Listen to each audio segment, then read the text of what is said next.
and today we'll be reading Cashflow Quadrant by Robert Kiyosaki.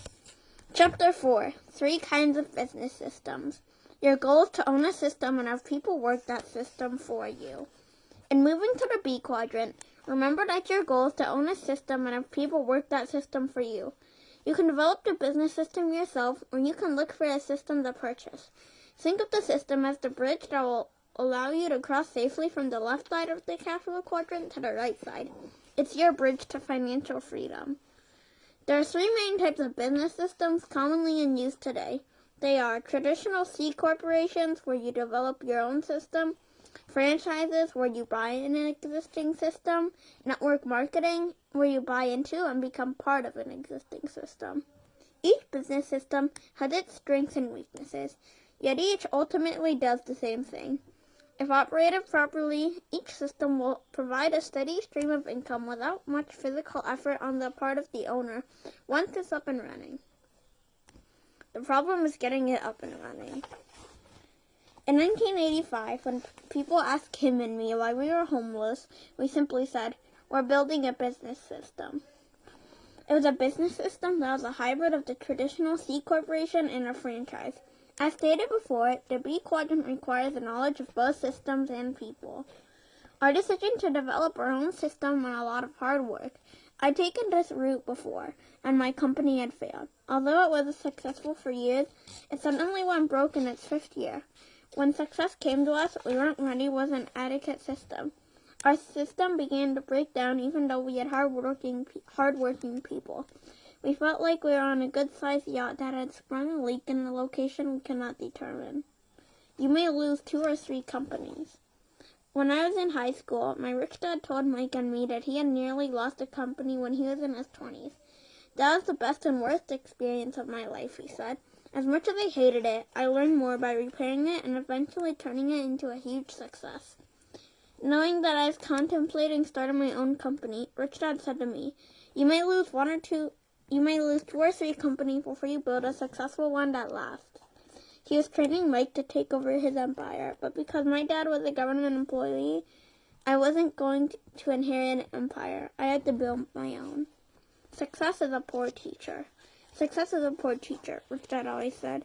We learn the most about ourselves when we fail, so don't be afraid of failing. Failing is part of the process of success. You can't have success without failure. Maybe it was a self-fulfilling prophecy, but in 1984, my 3rd company went down. I had made millions and lost millions and was starting all over when I met Kim. The reason I know she didn't marry me for my money is because I didn't have any money. When I told her what I was going to do, build company number 4, she didn't back away. I'll build it with you, was her reply, and she was true to her word. Along with another partner, we built a business system with 11 offices worldwide that generated income regardless of whether we worked or sweat and tears. Whether you worked or not. Building it from nothing to 11 offices took 5 years of blood, sweat, and tears, but it worked. Both dads were happy for me and sincerely congratulated me. The hard part. Mike often said to me, I'll never know if I can do what you or my dad did. The system was handed to me. All I had to do was learn how to run it. I'm certain he could have developed his own successful system because he learned well from his dad. But I understand the hard thing about building a company from scratch is that you have 2 big variables, the system and the people building the system. If both the people and the system are leaky, the chances for failure are great.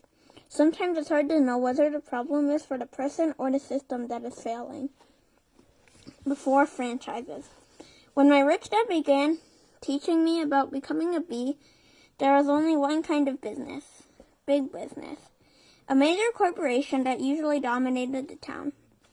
In our town in Hawaii, it was the sugar plantation that controlled virtually everything, including other big businesses. So there were big businesses and mom-and-pop-esque type businesses with little in between.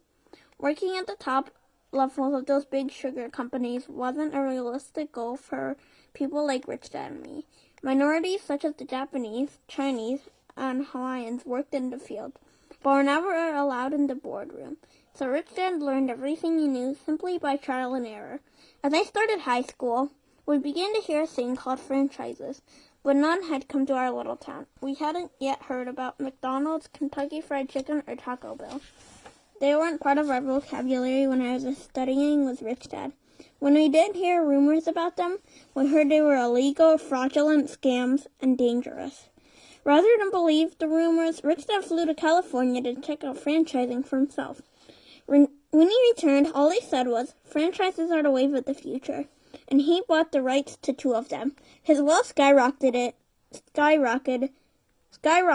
as the idea of franchises caught on, and he began selling his rights to other people so they could have a chance at building their own businesses.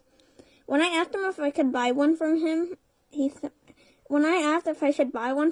simply said, "No, you've come this far in learning how to build your own business system. Don't stop now. Franchises are for people who don't want to build or don't know how to build their own systems. Besides, you don't have the $250,000 it takes to buy a franchise from me."